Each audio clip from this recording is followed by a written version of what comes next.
ദൈവത്തിന് തന്നെ വരുതിരുനാമം വാഴ്ത്തപ്പെടുമാറാകട്ടെ. ഈ നല്ല നിമിഷത്തിൽ ഈ മാധ്യമത്തിൽ കൂടെ നിങ്ങളുടെ മുമ്പിലേക്ക് വരുവാൻ സ്വർഗത്തിലെ ദൈവം സഹായിച്ച ദൈവത്തിന്റെ വിശ്വസ്തതയ്ക്ക് നന്ദി പറയുകയാണ്. ദൈവം എൻ്റെ ഹൃദയത്തിന്റെ അകത്തളങ്ങളിൽ നൽകി തന്നൊരു ചിന്ത നിങ്ങളുമായിട്ടൊന്ന് പങ്കുവയ്ക്കുവാനായിട്ട് ഞാൻ ആത്മാവിൽ ആഗ്രഹിക്കുകയാണ്. യോഹന്നാന്റെ സുവിശേഷം 16-ാമത്തെ അധ്യായം അതിൻ്റെ 20-ാമത്തെ വാക്യവും 22-ാമത്തെ വാക്യവും ഇന്നത്തെ ചിന്തയ്ക്ക് ആധാരമായി ഒന്ന് വായിക്കുവാൻ കർത്താവിൽ ആഗ്രഹിക്കുക. ആമേൻ ആമേൻ. ഞാൻ നിങ്ങളോട് പറയുന്നു, നിങ്ങൾ കരഞ്ഞു വിലപിക്കും, ലോകമോ സന്തോഷിക്കും. നിങ്ങൾ ദുഃഖിക്കും, എന്നാൽ നിങ്ങളുടെ ദുഃഖം സന്തോഷമായി തീരും. 22-ാമത്തെ വാക്യം പറയുന്നു, അങ്ങനെ നിങ്ങൾക്കിപ്പോൾ ദുഃഖമുണ്ട് എങ്കിലും ഞാൻ പിന്നെയും നിങ്ങളെ കാണും, നിങ്ങളുടെ ഹൃദയം സന്തോഷിക്കും, നിങ്ങളുടെ സന്തോഷം ആരും നിങ്ങളിൽ നിന്ന് എടുത്തു കളയത്തില്ല. ദൈവജനമേ, ദൈവത്തിന്റെ തിരുവചനം നമ്മളോട് പറയുന്നൊരു കാര്യമുണ്ട്. ആമേൻ. നിങ്ങൾ ദുഃഖിക്കും എങ്കിലും നിങ്ങളുടെ ദുഃഖം സന്തോഷമായിട്ട് മാറും. ഇന്ന് എൻ്റെ ശബ്ദം കേൾക്കുന്ന എല്ലാവരോടുമായി ഞാൻ ഓർമ്മപ്പെടുത്തട്ടെ, ഒരു പക്ഷെങ്കിൽ ഇന്നത്തെ ഈ സാഹചര്യങ്ങൾക്കകത്ത് നിങ്ങൾ ഈ കടന്നു പോകുന്ന സിറ്റുവേഷൻ നിങ്ങളെ വളരെയധികം വേദനപ്പെടുത്തുന്ന, നിങ്ങളെ ദുഃഖിപ്പിക്കുന്ന, നിങ്ങളെ കരയിപ്പിക്കുന്ന ഒരു സാഹചര്യമായിരിക്കാം. എന്നാൽ ദൈവത്തിന്റെ തിരുവചനം പറയുകയാണ്, നിങ്ങളുടെ ദുഃഖം സന്തോഷമായി തീരും. നിങ്ങളുടെ ദുഃഖത്തെ സന്തോഷമാക്കി മാറ്റാൻ കഴിയുന്ന ഒരു യേശു കർത്താവുണ്ട്. ആ യേശു കർത്താവ് നിങ്ങളുടെ ദുഃഖത്തെ സന്തോഷമാക്കി മാറ്റാൻ പോവുകയാണ്. കർത്താവ് 22-ാമത്തെ വാക്യത്തിനകത്ത് കർത്താവ് പറഞ്ഞ ആ ഭാഗം ഒന്നുകൂടെ എടുത്തു പറയാനായിട്ട് താല്പര്യപ്പെടുക.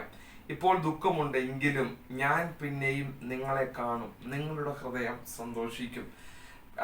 ഇന്ന് നിങ്ങൾ ദുഃഖിക്കുന്ന ആ വിഷയങ്ങൾക്കകത്ത് നിങ്ങളുടെ ദുഃഖത്തിന്റെ സാഹചര്യവുമായിട്ട് നിങ്ങൾക്ക് ആ യേശു കർത്താവിനെ ഒന്ന് കണ്ടുമുട്ടാൻ കഴിയുന്നുവെങ്കിൽ നിങ്ങളുടെ ദുഃഖം അത് സന്തോഷമായി മാറുവാൻ ഇടയായി തീരും.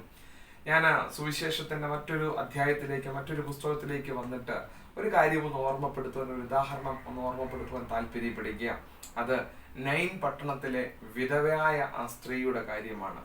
അവരുടെ ജീവിതത്തിൽ ഏറ്റവും അധികം ആഗ്രഹിച്ച ഒരു കാര്യമാണ്, അവരുടെ ജീവിതത്തിൽ അവരുടെ ഏറ്റവും ആശ്രയമായിട്ടിരുന്ന മകൻ അവരെ വിട്ട് മരണം വഴിയായി മാറ്റപ്പെടുന്ന ഒരു സാഹചര്യം കാണാനായിട്ട് സാധിക്കുന്നു.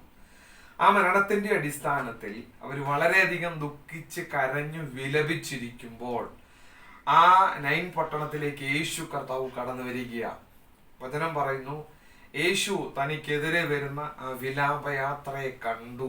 യേശു അവരെ കണ്ടപ്പോൾ, ആ കരയുന്ന സ്ത്രീയെ കണ്ടപ്പോൾ, അവരുടെ ദുഃഖത്തിന്റെ കാര്യം മനസ്സിലാക്കിയിട്ട് യേശു അവരുടെ ജീവിതത്തിനകത്ത് ഒരു അത്ഭുതത്തെ ചെയ്തു കൊടുത്തു. നോക്കുക, ദൈവത്തെ കണ്ടുമുട്ടുമ്പോൾ, ദൈവവുമായിട്ടൊരു എൻകൗണ്ടർ ഉണ്ടാകുമ്പോൾ നിങ്ങളുടെ ജീവിതത്തിനകത്തെ ദുഃഖം മാറിപ്പോകും എന്ന് തിരുവചനം നമ്മളെ കാണിക്കുകയാണ്. അവർ യേശുവിനെ കണ്ടു, യേശു അവരെ കണ്ടു. അവര് രണ്ടുപേരും കൂടെ കാണുന്ന അന്തരീക്ഷം വരെ, ആ നിമിഷം വരെ മാത്രമേ ഉണ്ടായിരുന്നുള്ളൂ അവരുടെ ദുഃഖം.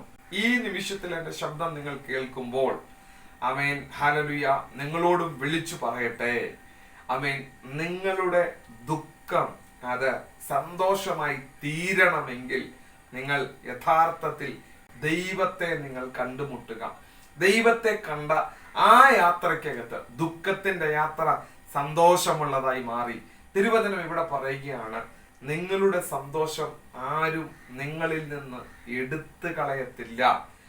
ഒരുപക്ഷെങ്കിൽ ഒരു സഹോദരനോ സഹോദരിയോ നമ്മുടെ ബന്ധുവോ ചാർച്ചക്കാരോ ആരെങ്കിലും ഒരാള് ഒരുപക്ഷെ നമ്മളെ ആശ്വസിപ്പിക്കുവാനായിട്ട് ആ മേഖലയ്ക്കകത്ത് നമ്മുടെ ദുഃഖത്തിന്റെ സാഹചര്യങ്ങൾക്ക് ഉണ്ടായാലും അവരൊരു പക്ഷെങ്കിൽ എപ്പോഴും നമ്മുടെ കൂടെ ഇരുന്നു എന്ന് വരത്തില്ല.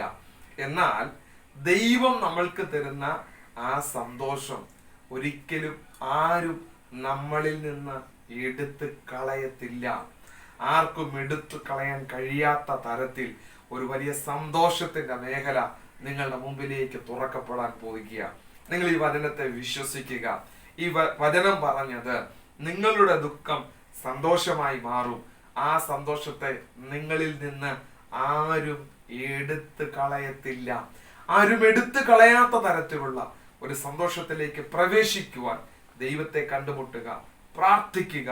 ദൈവവുമായി നിങ്ങളുടെ ദുഃഖത്തിന്റെ സമയത്ത് ദുഃഖവുമായിട്ട് തന്നെ നിങ്ങൾ ദൈവത്തെ കണ്ടുമുട്ടുന്നുവെങ്കിൽ നിങ്ങളുടെ ജീവിതത്തിനകത്ത് ആർക്കും എടുത്തു കളയാൻ കഴിയാത്ത തരത്തിലുള്ള ഒരു സന്തോഷത്തെ ദൈവത്തിന് നൽകി തരുവാൻ കഴിയും. കർത്താവ് നിങ്ങളെ ധാരാളമായി അനുഗ്രഹിക്കുമാറാകട്ടെ.